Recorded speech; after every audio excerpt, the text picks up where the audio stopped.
Hello everyone, and welcome to Autocrat. This is episode 35, Prequel to New Rome. This is coming because we did a poll on our Instagram a few weeks ago, and this was the most voted one that you guys wanted to see. So there it is. This is an episode all about the founding of Byzantium. Yes, Byzantium, or as it would become known, Constantinople, New Rome, Istanbul, if you're more modern. Whatever you want to call it, this is the founding of the city. Now, there is a primary source called the Patria of Constantinople, which tells this story, but which I've been unable to access so far, at least in English. There was a Latin version, I think, but that didn't do me much good for obvious reasons. If any of you guys have it in English, do pop us an email. Yeah, let us know. So, we're going to be scraping together a bunch of different sources to tell this story. Now, do you want some good news? Yep.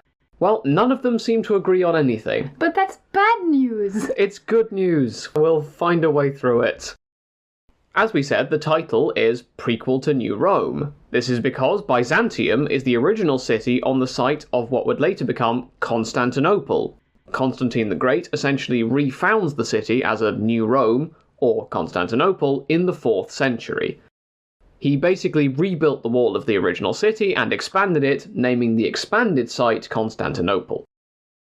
However, there was a city before this called Byzantium, and the mythology says that it itself was founded by someone called Byzas.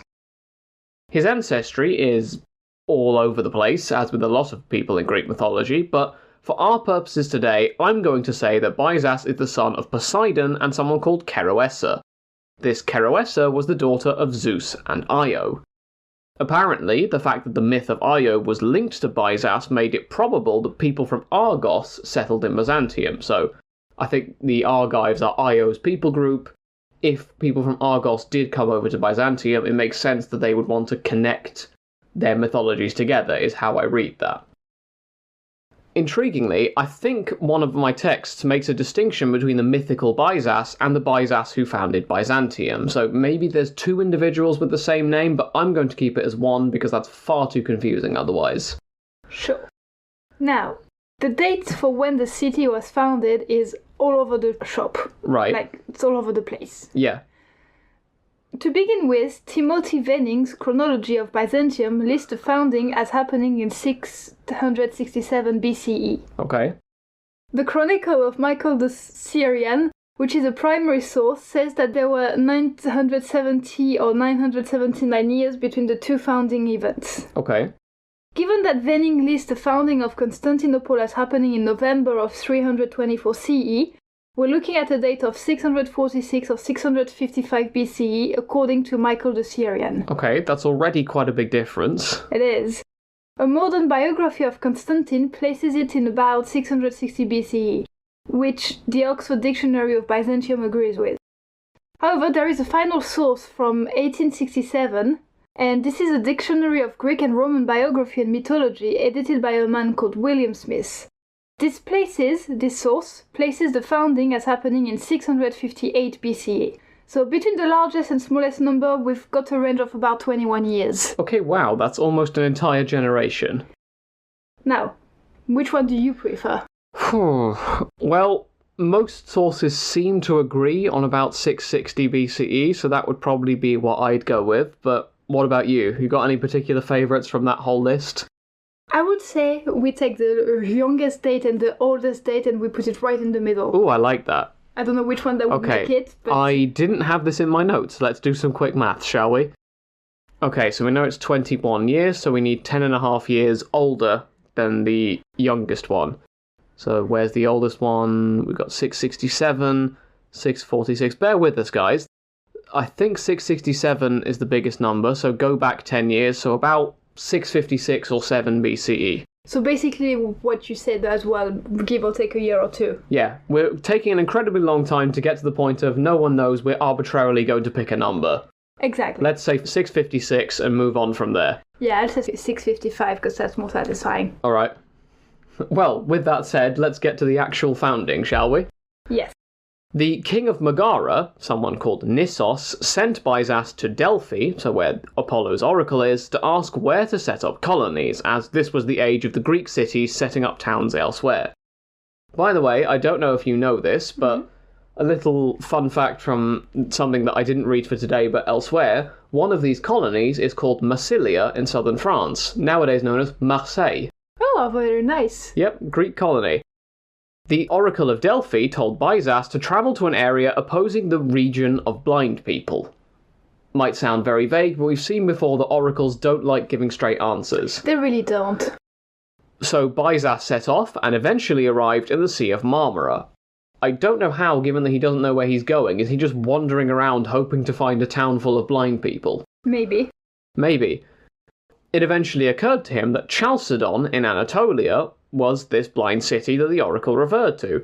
This is because they had not profited off the European land, so they're either stupid or blind, in other words, for not having taken the opportunity to take this area. So Chalcedon is the city of the blind. That's where he needs to be, opposite Chalcedon. He created his settlement and eventually married the daughter of Varvisios of Thrace. And there are two primary sources which state that the Golden Horn, which is a geographic region in this area, was named for someone in his family. The history of Patriarch Nikephoros says that it's his wife, while Genesios, another primary source, says that it's his daughter Byzi, with the location being the Horn of Byzi. So Byzas and his family are having an impact on the naming of the geography of the region, as we've seen countless times throughout the rest of Greek mythology. He also has another daughter called Phaidaleia. Speaking of his children, one tradition from something called the Apocalypse of Pseudo-Methodios holds that Romulus married the daughter of Byzas. And yes, this is the Romulus who founds the city of Rome. However, I should say I've also found that other discussions of the wife and children of Romulus from 1983 don't mention Byzas at all, so I guess the jury's out. Especially seeing as Byzas appears to have lived 100 years after Romulus if we take the traditional chronology, so I've no idea how his daughter marries Romulus. Yeah, fair. Now, sometimes there's also a second founder called Antes. Do you want to tell us a bit more about that? So, like you just said, sometimes there's a second founder called Antis, and the name Byzantium emerged from a conjugation of their names. Okay. So Byzas and Antis, Byzantium. That makes sense. I can understand that. Anyway, Byzantium was settled by people from groups across Europe. Okay. Later on, it would be recreated as Constantinople, a city which was ideally placed and good for defense. The shadow of Byzas would loom large over the city. The Pascal Chronicle makes reference to Constantinople as Byzas' city, while Claudian says how terrible Constantine and Byzas would find it to have a man called Eutropius called the third founder of the city in his poem Attacking the Man. Okay, so in the same breath he's mentioning Constantine and Byzas while also slandering the name of someone called Eutropius. Yes. Right. On another note, connecting him with later episodes, Theodore says that the Argonauts stopped off with him. Okay, Jason and the Argonauts fame. Well, we'll get to this story down the line. Yeah, no spoilers on Autocrat, everyone. Well, that brings us to the end of today's episode on that cliffhanger note for Jason and the Argonauts, so thank you all very much for listening. I hope the many different versions of this story weren't too contradictory for you, and, well, we hope you have a great week, everyone. We do. Have a look at our website and at our Instagram, where there's lots of fun posts about what we've been reading, listening to, about our nerd shelf. Go have a look what that is. It's pretty funny. And have a great week, everyone. Have a great week.